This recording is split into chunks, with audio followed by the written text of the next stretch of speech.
the Security Council to reward Hamas's intransigence. After all, it was Hamas who started this brutal conflict on October 7th, 2023, when Hamas perpetrated the worst massacre of Jews since the Holocaust. Hamas has sustained it ever since in a manner that threatens Israel's security and prolongs Palestinian anguish. It is Hamas that continues to threaten Israelis and puts Palestinian civilians in Gaza in harm's way every day, using them as human shields. They have brutally suppressed those brave enough to challenge its despotic rule. It is inexplicable that many members of this council still refuse to acknowledge that Hamas could end this conflict tomorrow by surrendering and laying down its arms. It is unconscionable that the UN still has not labeled and sanctioned Hamas as a terrorist organization. In addition to refusing once again to condemn Hamas for the cowardly and evil acts that set this brutal conflict into motion, this resolution contains other serious defects. The United States has taken the very clear position since this conflict began that Israel has a right to defend itself, which includes defeating Hamas and ensuring they are never again in a position to threaten Israel. In this regard, any product that undermines our close ally Israel's security is a non-starter. This resolution would undermine diplomatic efforts to reach a ceasefire that reflects the realities on the ground and emboldens Hamas. This resolution also draws false equivalence between Israel and Hamas, which is both wrong and dangerous. This resolution seeks an, and I quote, immediate, unconditional, and permanent ceasefire, close quote, that would leave Hamas in a position to carry out future October 7th attacks, as it has promised. This resolution refuses to acknowledge the disastrous shortcomings of the prior method of aid delivery, which allowed Hamas to enrich itself at the expense of Palestinians and failed to get food and water to those who needed it most. No one wants to see Palestinian civilians in Gaza go hungry or thirsty. We instead urge the UN and NGOs to support the Gaza Humanitarian Foundation to help it safely deliver aid without being diverted by Hamas. The GHF has emphasized it will deliver aid consistent with the humanitarian principles of humanity, neutrality, impartiality, and independence. Colleagues, we've been clear that in order to move forward, Hamas and other terrorists must have no future in Gaza. As Secretary Rubio has said, if an ember survives, it will spark again into a fire. This council should use its power to pressure Hamas to accept the proposal on the table. Only after the terror group's removal can Israel be secure within its own borders, and can Gaza advance toward a brighter and more prosperous future. The United States has worked tirelessly with Egypt and Qatar to bring an end to this horrific conflict for the sake of the region's people. They want a path forward with opportunity and the prospect of a better tomorrow. Israelis yearn for a future where they aren't threatened by daily rocket barrages and other acts of terrorism. Palestinians deserve an opportunity to rebuild their lives, free of Iran and the influence of its insidious terrorist proxies. Rather than push forward a resolution that unjustly rewards terrorism, undermines negotiations, and allows Tehran to continue fomenting instability, let's instead demand that Hamas surrender, disarm, and leave Gaza forever, for the sake of all the region's people. Moreover, we need to be perfectly clear. Performative actions in this council designed to draw a veto, as evidenced by the process of formulating this resolution, wherein there was no true negotiation, are harmful at a time when there is delicate diplomacy going on in the region to reach a ceasefire. Further, engaging in this performative process at a time when serious questions are being asked about the utility of the UN, its funding, and use of resources is shameful. This council should not be used in this way. This council must hold itself to a higher standard. Meanwhile, we've had our negotiators on the ground trying to hammer out a real agreement to get hostages released, get a ceasefire, and provide humanitarian assistance. Finally, the United States will never stop working to free all the hostages, including the remains of 4 Americans murdered by Hamas, who have now been held in squalid conditions for 607 days. They will not be left behind. Thank you. I thank the representative of the United States for her statement. I shall put the draft resolution to the vote now. Will those in favor of the draft resolution contained in document S 2025/353 please raise their hand?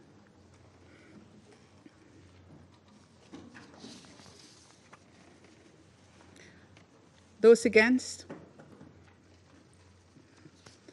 Abstentions? The result of the voting is as follows: 14 votes in favor, 1 vote against, 0 abstention. The draft resolution has not been adopted owing to the negative vote of a permanent member of the Council.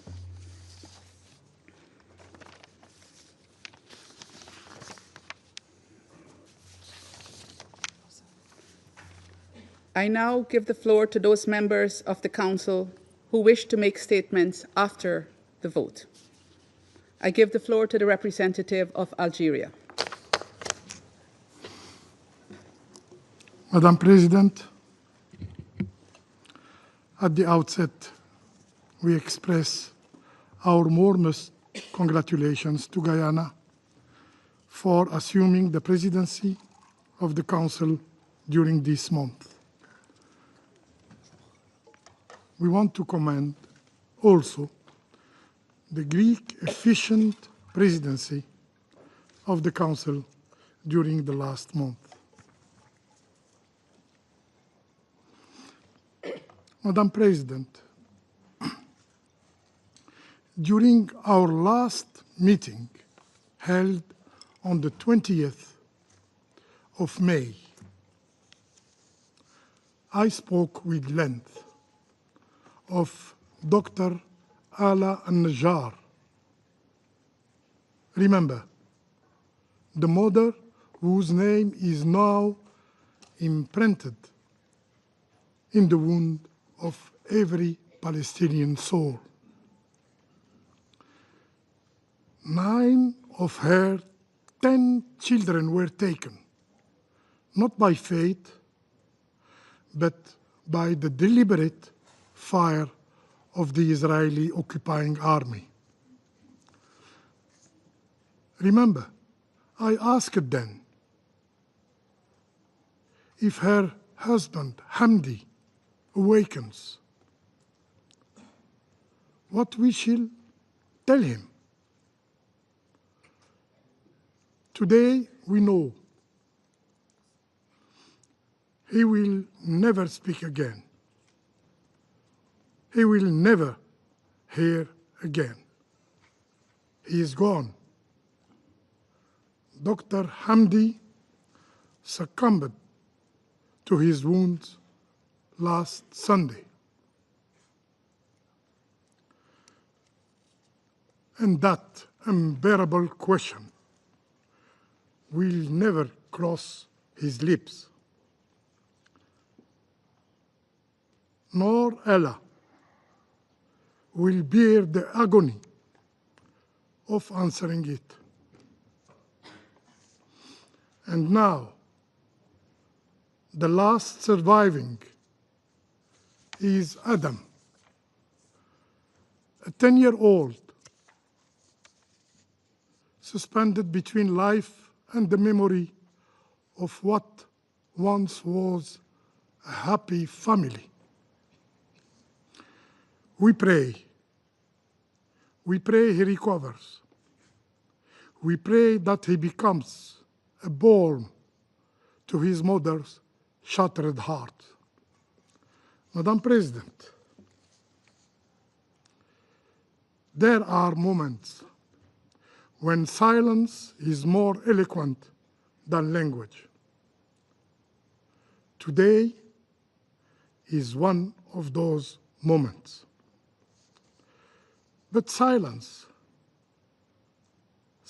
cannot defend the dead. It cannot hold the hand of the dying. It cannot confront the machinery of injustice. So we must speak loudly, not for the sake of mere stating position, but for the sake of memory, of morality, and of the human spirit. This meeting of the Security Council, this humanitarian resolution, even in its obstruction by a veto, is a mirror that reflects the agony of multilateralism and the urgent need to revive it. Today, the elected members of the Council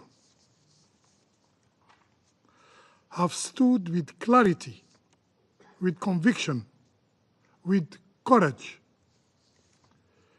They are the proud bearer of moral legitimacy. They are the true compass of the world's conscience. The draft resolution that was halted today was not the voice of a few, but the collective will of the entire world, north and south, east and west. 14 out of 15 Security Council members. It was a message to the people of Palestine. You are not alone. You are not alone. And it was a message to the Israeli occupier. The world watched you. The shield of impunity, of immunity, must fall. It reveals why the Israeli occupier continues its crime. Because it has never fully fared justice. Because it has always felt protected. While the victims were buried with no names, no headlines, no reckoning, no investigation, and no accountability. Madam President, for the killing of children, for the killing of Palestinian children, to not become a mere pastime, the Council should have acted to impose a ceasefire in Gaza. For the starvation not to be legitimized as a weapon, the Council should have acted to impose a ceasefire in Gaza. For the future generations to not grow up scorning international law, the Council should have acted to impose a ceasefire in Gaza. Madam President, today's vote is not a conclusion. It is another prelude. It is another beginning. As President Abdelmajid Tebboune has affirmed, Algeria will not abandon Palestine. We have stood with it in its pain, and we will stand with it in its resurrection. We will return to this council again and again. We will return for the children who died before they knew what childhood meant. We will return for the women forced to give birth on roads lined with robbers and flame. We will return for the fathers who built homes with bare hands, only to watch them collapse in seconds.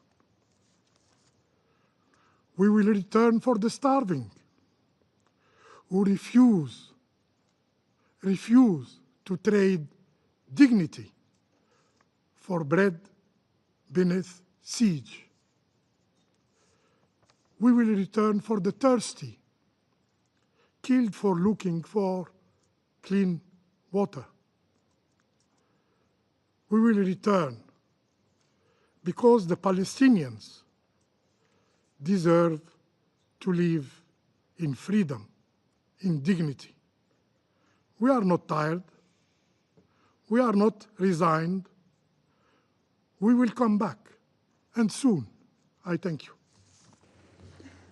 I thank the representative of Algeria for his statement, and I now give the floor to the representative of Denmark. Thank you, Madam President. Madam President, this week we surpassed yet another painful milestone.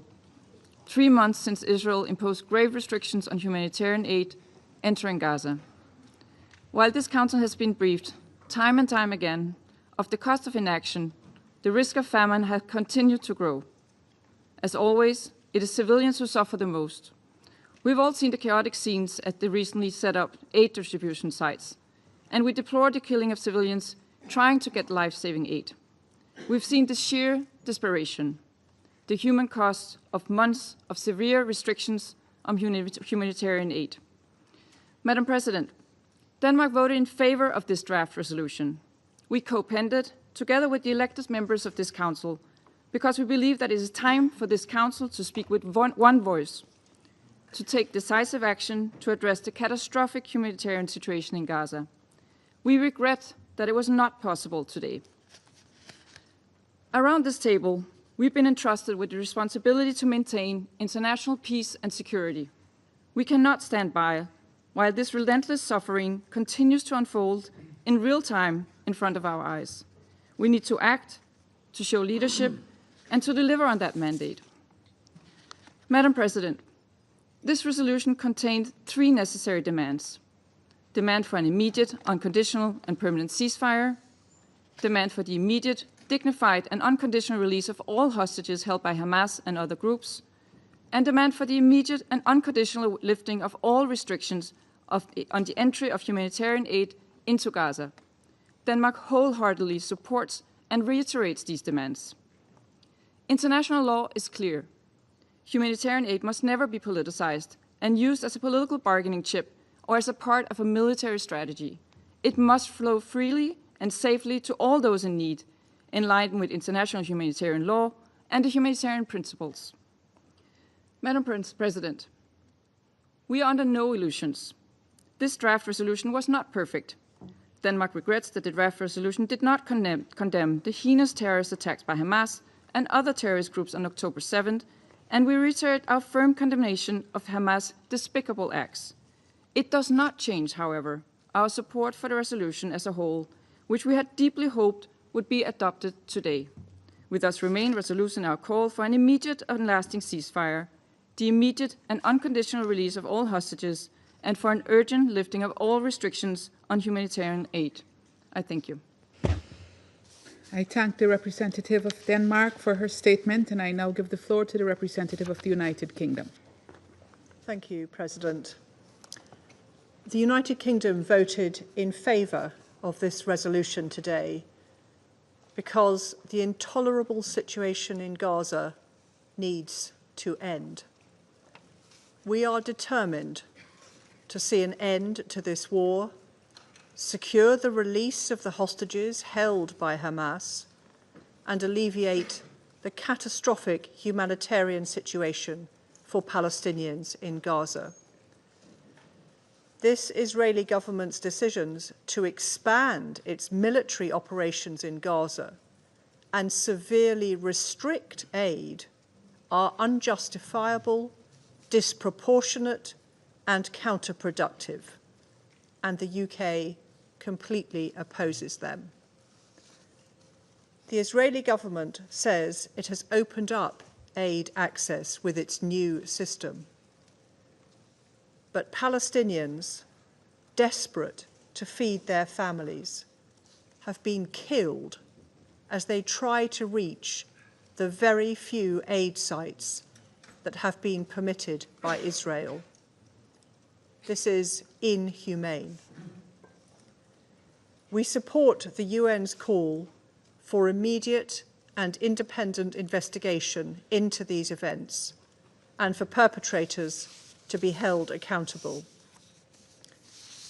Israel needs to end its restrictions on aid now. Let the UN and humanitarians do their job to save lives, reduce suffering, and maintain dignity. President, we regret that the Council was unable to reach a consensus today, but we remain committed to the vision of this text. We will continue to strongly support the efforts led by the United States, Qatar, and Egypt to secure an immediate ceasefire in Gaza. A ceasefire is the best way to secure the release of all remaining hostages and achieve a long-term political solution. And we repeat our condemnation of the heinous attack by Hamas on the 7th of October and demand that it release all the hostages immediately and unconditionally. Hamas can have no role in the future governance of Gaza. A two-state solution is the only way to bring the long-lasting peace, stability, and security that both Israelis and Palestinians deserve. We welcome France and Saudi Arabia's leadership in chairing an international conference later this month. Thank you. I thank the representative of the United Kingdom for her statement, and I now give the floor to the representative of Pakistan. Thank you, Madam President. It is a sad day, another low in the history of this august body that is entrusted with primary responsibility for the maintenance of international peace and security. Pakistan deeply regrets the failure of this Council to adopt the draft resolution tabled by the 10 elected members, and which was an effort to address one of the most grave and sustained humanitarian catastrophes of our time. Once again, the elected members have shown that they are here, ready and willing to fully assume the responsibilities that have been entrusted to them by being members of this Council on behalf of the general membership. Madam President, we are appalled that this Council once again stands immobilized in the face of mass suffering, atrocity, and unfold tragedy. unfolding tragedy, the veto cast today sends an extremely dangerous message that the lives of over 2 million Palestinians. This will remain not only a moral stain on the conscience of this council, but a fateful moment of political abdication that will reverberate for generations. We have heard yet again the familiar refrain that this is not the right time and that space must be given to ongoing negotiations. But how much more space do we need? Space filled with rubble, graves, and the anguished cries of children. How much more time do we need? What amount of evidence do we need before we say enough and put to stop this barbarity and savagery perpetrated under a brutal occupation? While this council deliberated and delayed, Gaza has been decimated. This is no longer a humanitarian crisis. It is a collapse of humanity and of international law and all that this council is supposed to stand for. As the president of the ICRC noted, Gaza is worse than hell on earth. Over 54,000 civilians have been killed, among them 28,000 women and girls, and 18,000 children. In the last 24 hours alone, nearly 100 Palestinians have been killed and more than 400 wounded. Entire neighborhoods lie in ruin. Famine stalks the land. Disease and despair now spread more quickly than any aid can arrive. And while Gaza bleeds and this council has been muzzled, the world has spoken. The International Court of Justice has issued binding provisional measures. The General Assembly has adopted numerous resolutions. The United Nations, humanitarian organizations, global civil society, people on the streets across the world, and increasingly voices from within Israel itself have recognized that what is unfolding is not merely war, but the systematic destruction of a people. War crimes, genocide. Madam President, in one of the most chilling developments, Palestinian civilians have been shot and killed while attempting to access food.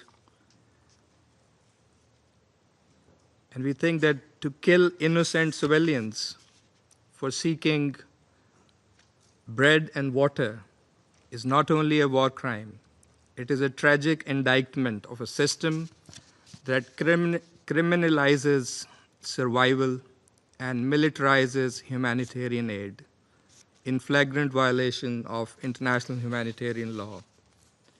Aid dropped from the sky or delivered under armed escort is not a solution. It is a spectacle. And to defend these arrangements is not pragmatism. It is a moral failure. It is totally unacceptable. The draft resolution before us today was objective, balanced, principled, and rooted firmly in the UN Charter and the most basic tenets of humanitarian law. It asks for no more than what any human being deserves: food for starving children, medicine for the wounded, shelter for the displaced, the right to life, an end to killing, therefore. And it also asks for the release of the hostages. And it is also supporting the efforts that are underway to bring about a ceasefire. That even such modest, urgent demands could not pass underscores the depth of this Council's dysfunction. Let us be clear. This failure will not go down in records as a mere procedural footnote. It will be remembered as a complicity. a green light for continued annihilation, a moment where the entire world was expecting action, but yet again this council was blocked and prevented by one member from carrying out its responsibility. Pakistan reaffirms its unwavering support for the Palestinian people in their just struggle for dignity, justice, and self-determination. We reiterate our calls for an immediate, unconditional, and permanent ceasefire, full, unfettered humanitarian access, and an end to the inhumane blockade of Gaza.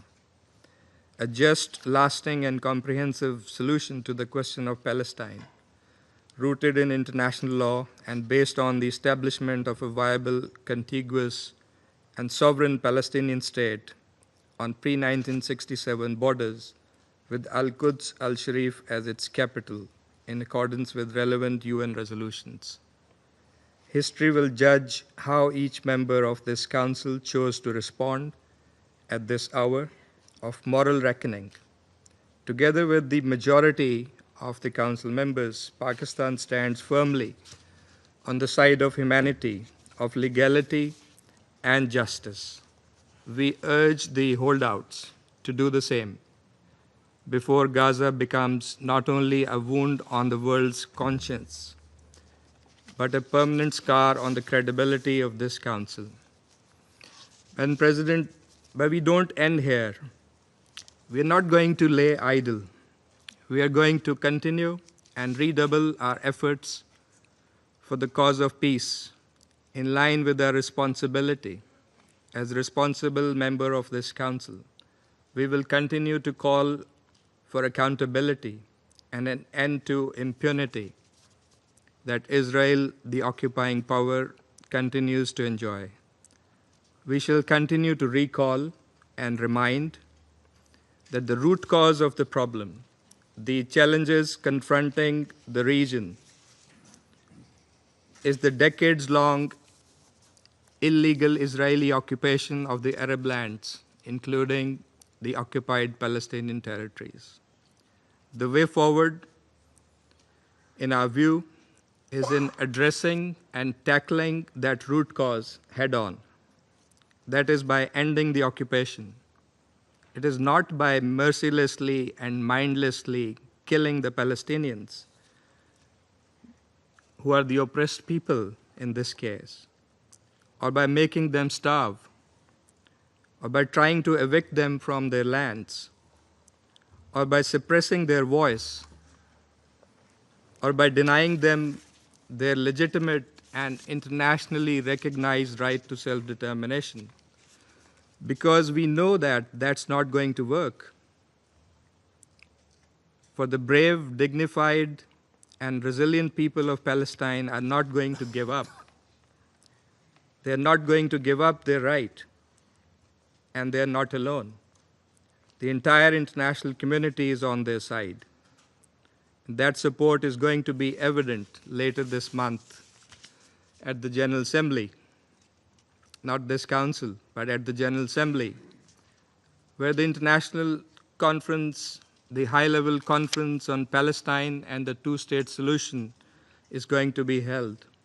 And we are certain that it will be a resounding call for the Palestinian rights and irreversible path to two-state solution and Palestinian statehood and full membership of the United Nations. We shall revert to the Council as and when required, as has been said by the distinguished representative of Algeria, and we expect that the Council will shoulder its responsibility towards Palestine and in the interest of maintaining peace and security in the Middle East. I thank you. I thank the representative of Pakistan for his statement, and I now give the floor to the representative of Somalia. Thank you, Madam President. At the outset, allow me to congratulate you, Madam President, on your assumption of the presidency of the Council this month. I also commend the leadership of the Greek presidency in the able manner they have guided the Council's work last month. Somalia has voted in favor of the draft resolution presented today. We express our sincere appreciation to all Council members who supported this timely and important resolution. This short and concise resolution addresses the long-standing catastrophic humanitarian situation in Gaza. It demands an immediate, unconditional, and permanent ceasefire and the immediate and unconditional lifting of all restrictions on humanitarian aid. As we are all aware, the humanitarian situation in Gaza continues to deteriorate rapidly. Civilians are dying, in particular, women and children, from acute shortages of food, water, and essential medical supplies. The risk of famine is growing day by day, and entire communities are on the brink of collapse. We have all heard the many alarming briefings by the Secretary General and humanitarian community on the ground. The international community must not turn away from this unfolding human tragedy. Somalia regrets that despite the overwhelming support for this purely humanitarian resolution, the Council was unable to reach consensus.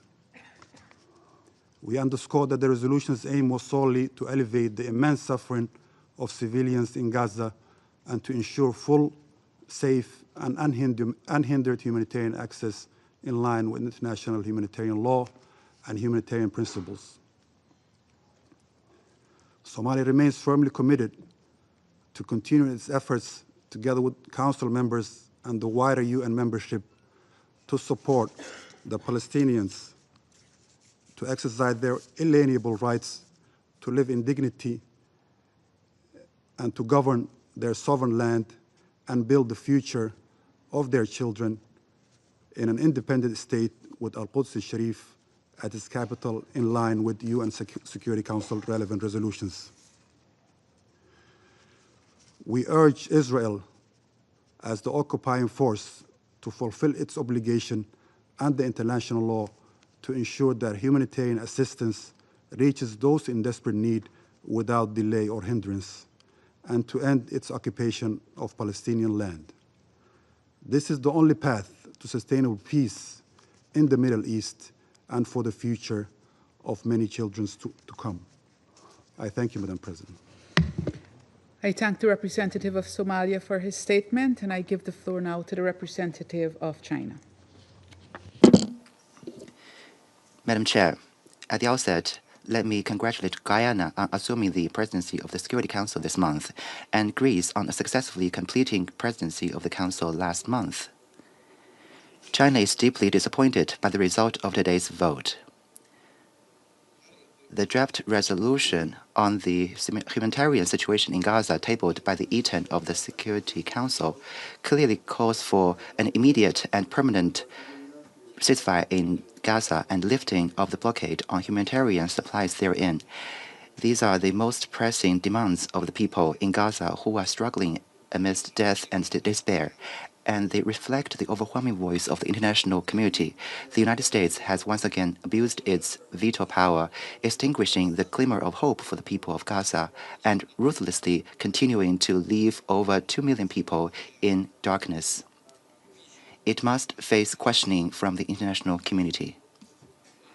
People cannot help but ask, where is fairness and justice?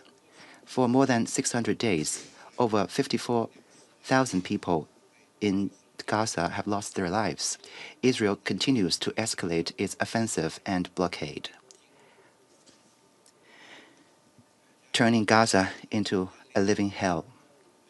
Innocent civilians are killed in the conflict every day, while a large portion of the population is on the brink of famine. The United Nations has clearly pointed out that the aid delivery mechanism promoted by the US and Israel violates the principles of impartiality, independence, and neutrality. Recently, there have been repeated incidents of civilian casualties near distribution sites, and this mechanism has even become a death trap. The brutal facts have clearly shown that military means are not the solution. This conflict has long exceeded the limits of a hostage rescue operation. Israel must immediately cease military operations and fully restore access for humanitarian supplies. People cannot help but ask, where is the international rule of law? Since the outbreak of the conflict, we have witnessed the weaponization of humanitarian aid, the targeting of civilian infrastructure such as schools and hospitals, and the ruthless killing of journalists and humanitarian workers. Israel's actions have crossed every red line of the international humanitarian law and seriously violated Security Council and General Assembly resolutions, as well as the provisional measures ordered by the ICJ. Yet, due to the shielding by one country, these violations have not been stopped or held accountable. Observing international humanitarian law is an obligation all parties must fulfill. It is not optional. Any double standards or selective application will only erode the foundation of international rule of law and must be firmly rejected. People cannot help but ask, where is the authority of the Security Council? As the primary body responsible for maintaining international peace and security, the Council has been striving to achieve a ceasefire in Gaza and has long reached overwhelming consensus on ceasefire and humanitarian issues. Today's vote result once again exposes that the root cause of the Council's inability to quell the conflict in Gaza is the repeated obstruction by the U.S., who has vetoed the Council's request for ceasefire multiple times. And because of its shielding of Israel, several resolutions adopted by the Council have not been effectively implemented. Claims that Security Council action would interfere with diplomatic efforts are completely untenable. As long as diplomatic efforts are genuinely aimed at peace, the actions of the Council will only provide strong support. Madam President, the international community will never cease its efforts to pursue fairness and justice, uphold the international rule of law, and safeguard the authority of the Council. A veto by a single permanent member cannot stop the march toward peace. We urge the U.S. to face up to its responsibilities as a permanent Council member, abandon political calculations, and adopt a just and responsible attitude in supporting the Council to take all necessary actions. China stands ready to work with the international community to help end the conflict in Gaza, alleviate the humanitarian disaster, implement the two-state solution, and ultimately achieve a comprehensive, just, and lasting solution of the Palestinian question. Thank you, Madam President. Of China for his statement, and I now give the floor to the representative of the Russian Federation.